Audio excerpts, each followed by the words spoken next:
Ei, você aí. Já imaginou ter um robô que vende pra você na internet 24 horas por dia, 7 dias por semana e que gera de 100 a 500 reais em comissões diárias? Aproveite enquanto esta técnica ainda está funcionando. Clique no botão abaixo deste vídeo para entender mais sobre como você pode construir o seu também. Sim, senhor. Falando em Brasília e desse jogo, acho que o Flamengo é o favoritaço nesse jogo. Pelo momento que está vivo, a forma da temporada, de time, de repetir o time do ano passado e do que os jogos que estão falando do que o Atlético criou mais dificuldade para o Flamengo, o jogo de Copa do Brasil do ano passado não deve contar, porque não era o Flamengo no início do que o Flamengo depois do decorrer da temporada que acabou, né? Aquele jogo que o 0-2, que é o último do Campeonato Brasileiro, onde o Léo falha na saída e o Flamengo aproveita e ganha 2-0, apesar de uma boa atuação do Atlético, o Flamengo também, nesse jogo, estava sendo alguns jogadores principais. Rodrigo Caio não jogou esse jogo. Felipe Luiz não jogou esse jogo. Gabigol não jogou esse jogo e o De Arrascaeta não estava nesse jogo. Então, onde, mesmo assim, conseguiu ganhar de 2-0 fora de casa, que era difícil ganhar na Arena, né? Muito difícil. Então, acho que o Flamengo é favorito nesse jogo. Não ganhava desde quando? Desde muito tempo. 74 em Curitiba. O Júnior estava, inclusive, na vitória. 74 em Curitiba, que foi um jogo no Couto Pereira. E o técnico, quando você começou a duvidar do Flamengo, será o Flamengo vai manter essa diferença de 8 pontos? Vai manter e aumentar. O Flamengo tinha vencido um jogo da Copa Sul-Americana. Pelo brasileiro, que não era desde 74. Desde 74 pelo brasileiro. Tinha vencido um jogo 1-0 contra o Ronaldinho Gaúcho pela Copa Sul-Americana. É isso aí. O Flamengo tem 3 jogos esse ano com seu time titular, os 3 no Maracanã. Eles não foram televisionados. A gente faz aqui um resumo para vocês do que é o time titular do Flamengo até aqui. O Gustavo Henrique, por exemplo, novidade do ano, jogou as 3 partidas inteiras. O Léo Pereira jogou 2. O Léo Pereira está machucado, está fora do jogo de domingo. O Arão foi titular nos 3 jogos e o Gerson e o Diego se revezaram. No último jogo, inclusive, o Diego entrou no lugar do Gerson e o Gerson saiu bem bravo do jogo. O Gerson jogou 154 minutos, o Diego jogou 100 minutos. O Everton Ribeiro e o Arrascaeta foram titulares e substituídos nos 2 primeiros jogos. A dupla Bruno Henrique e Gabigol segue com tudo. Eles jogaram os 3 jogos, o Bruno Henrique tem 2 gols e 1 assistência, o Gabigol já começa o ano com 3 gols e 1 assistência. Indo para as novidades do ataque, o Michael e o Pedro foram utilizados no decorrer dos jogos para mudar taticamente a equipe. Entraram em todos os jogos e o Pedro já tem 2 gols em 43 minutos de jogo.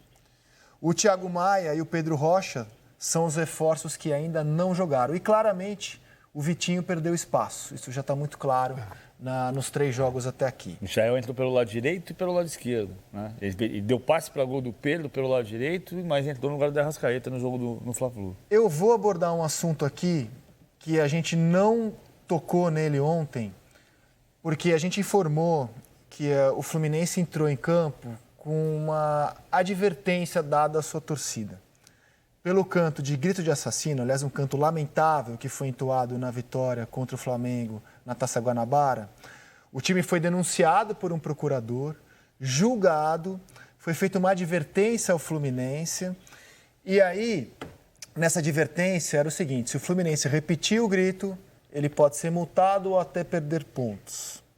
Segundo o Caê Mota, que foi ao jogo, nosso repórter, a torcida do Fluminense evitou esse canto, em massa, pelo menos. Eu não sei se individualmente ele foi cantado, mas em massa ele não foi entoado.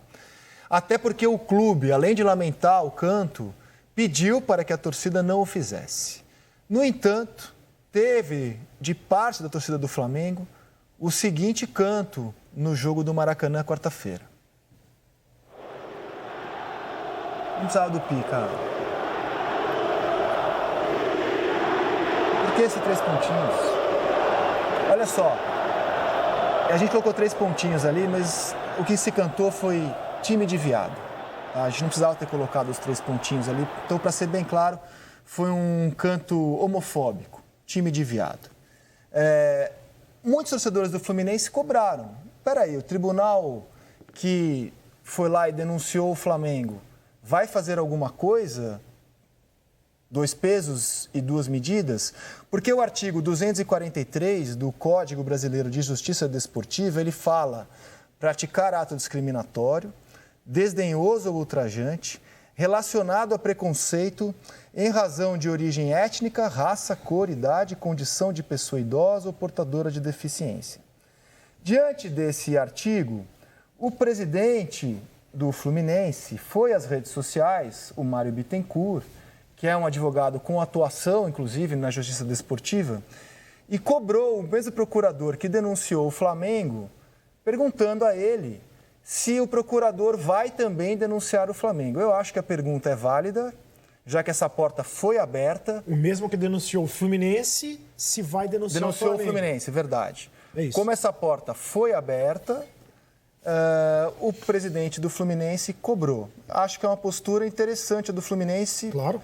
E o Flamengo, inclusive, repudiou comentários feitos em sua transmissão oficial da Flá TV.